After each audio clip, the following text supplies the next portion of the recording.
Kanalimizga obuna bo'lib, like bosishni unutmang.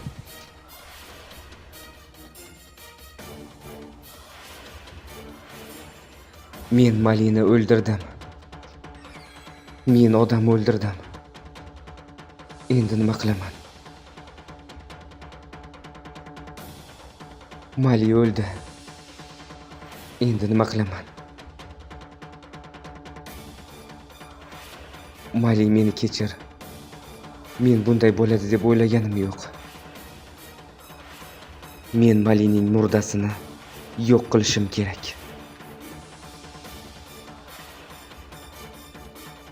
Jivan, sen uxlab qoldingmi? Men senga dori olib keldim. Jivan, hozir mana bu dorini ichgandan keyin tuzalib qolasan. Jivan, sen sovuq qotib qoldingmi? Jivan, nega indamaysan? Men senga dori olib keldim, Jivan. Nega sening tanang muzday? Sen sovuq qotib qolibsan-ku. Yo'q, bunday bo'lishi mumkin emas. Men ishonmayman. Jivan, iltimos tur. Dori ichadigan vaqting bo'ldi. Dori ichishing kerak, Jivan. Jivan, yolvoraman sendan, tur. O'rningdan tur.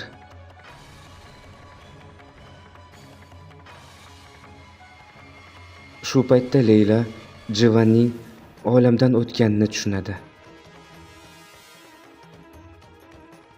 Lekin shokka tushib qolgani uchun haligacha ishonar emas. Uydagilarning hammasi yig'ildi.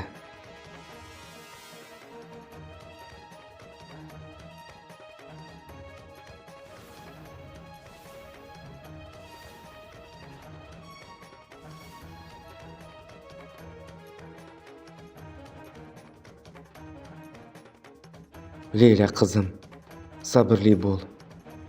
Jivan olamdan o'tibdi. Nima deyapsiz? Jivanning o'lishi mumkin emas. Yo'q. Dada, qoching. Jivanga havo yetmayapti. Jivan.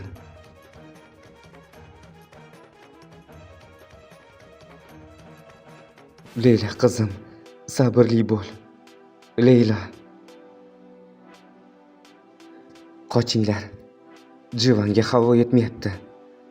Ko'rmay turibsizlarmi? Qochinglar.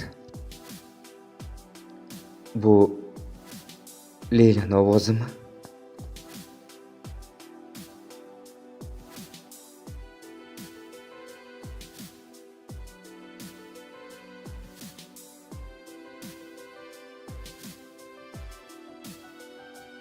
Nega hamma bir xonaga to'planib oldi? Tinchlikmi, nima bo'ldi? Meni bolam sovuq qotib qolibdi-ku. Jivan bolam. Bolam sovuq qotib qolibdi. Uni isitish kerak.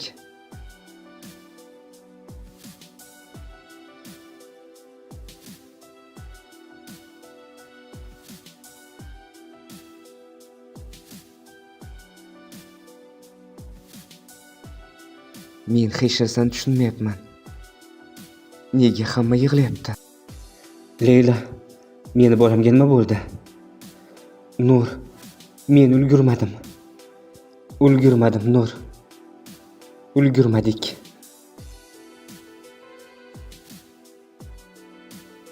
Leyla, sen qanaqa tilak aytding? Biz sen bilan hech qachon ayrilmaylik. Men Xudodan shuni so'radim. Har qachon birga bo'laylik, xo'pmi? Sen qanaqa tilak aytding? Men tilagim ham xuddi shunaqa, Leyla. Ikkalamiz tilagimiz birday chiqibdi. Shunday ekan, hech qachon ayrilmaylik, xo'pmi? Umrimizning oxirigacha birga bo'lamiz, xo'pmi? Kelishdikmi? Kelishdik, Leyla. Hech qachon ayrilmaymiz. Va'da beraman.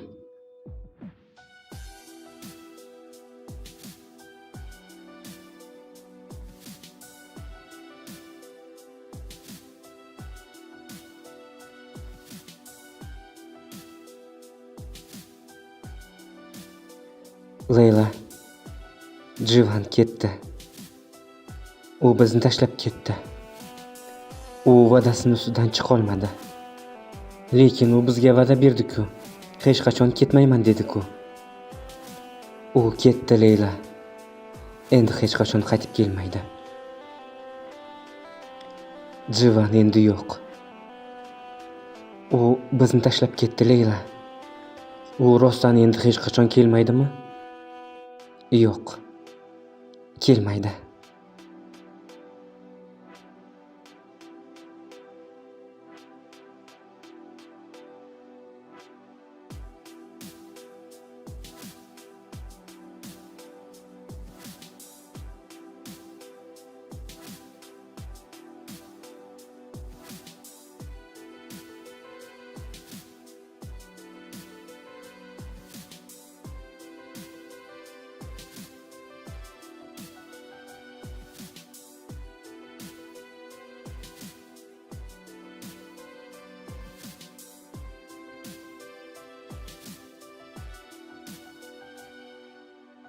Leyla, dadang jon topshirayotgan vaqtda men unga va'da berganman.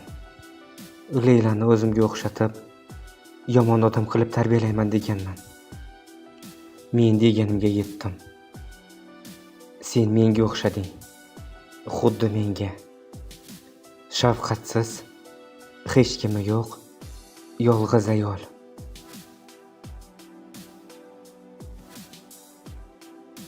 Men niyatimga yetdim Leyla. Senga qarab, men o'zimni ko'ryapman.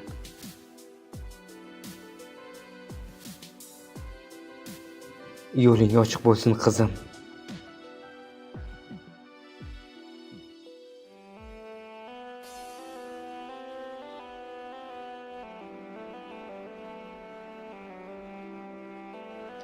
Hamma ketdi. Men yolg'iz qoldim. Sen ham ket Leyla. Yangi hayot boshla.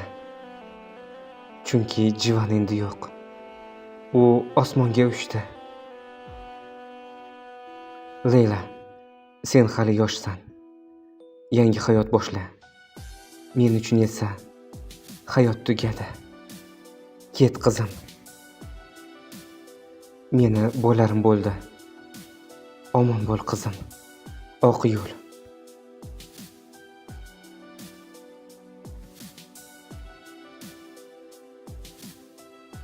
Bir yildan keyin Jivanning o'limidan keyin hayoti o'zgaradi. Tufan oilasi bilan boshqa shaharga ko'chib ketadi. Uyda faqatgina Nur qoladi. Jivanning o'limini u ko'tara olmadi. Unga og'ir bo'ldi. Shuningdek, u uyga ham qaramadi.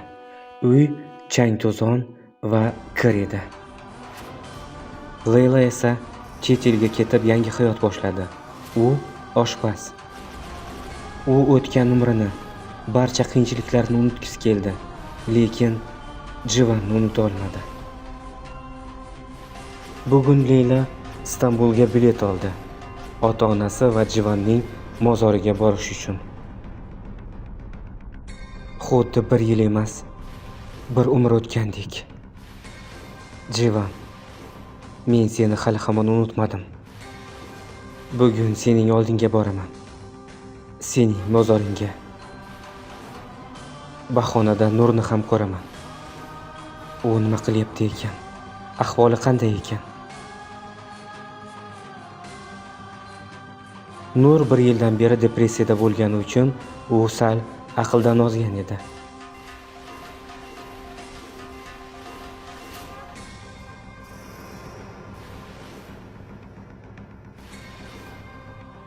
Jivan o'g'lim tez kel. Ovqatlanamiz. Leyla Istanbulga kelayotgan vaqtda samolyotda bir yigit bilan tanishadi. U yigit Leylani birinchi ko'rgandayoq sevib qoladi. Leylani so'zga tortadi. Bir nechta savollar qo'yadi. Lekin Leyla u bilan gaplashishdan bosh tortadi. U yigit Leyladan hech bo'lmaganda ismingizni aytarsiz deydi. Sizni ismingiz nima? Ela. Mening ismim Ela.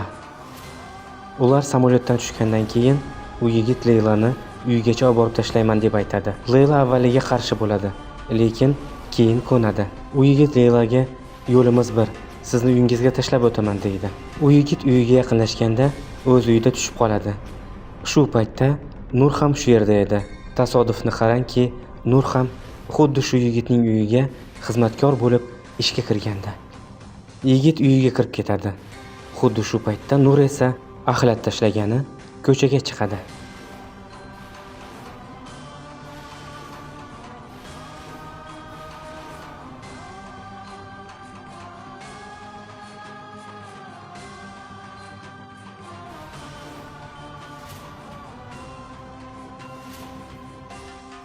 Shu paytda Mali ham shu uyga keladi.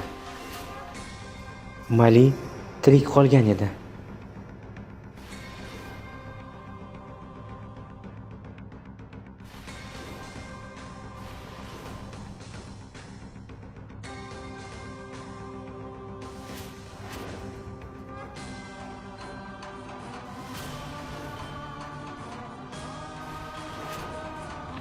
Nur, to'xta.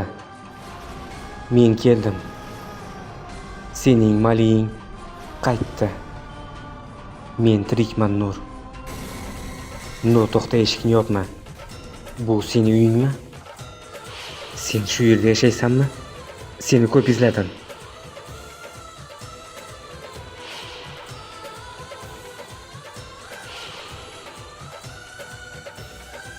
Kanalimizga obuna bo'lib, like bosishni unutmang. Davomi faqat bizning kanalimizda.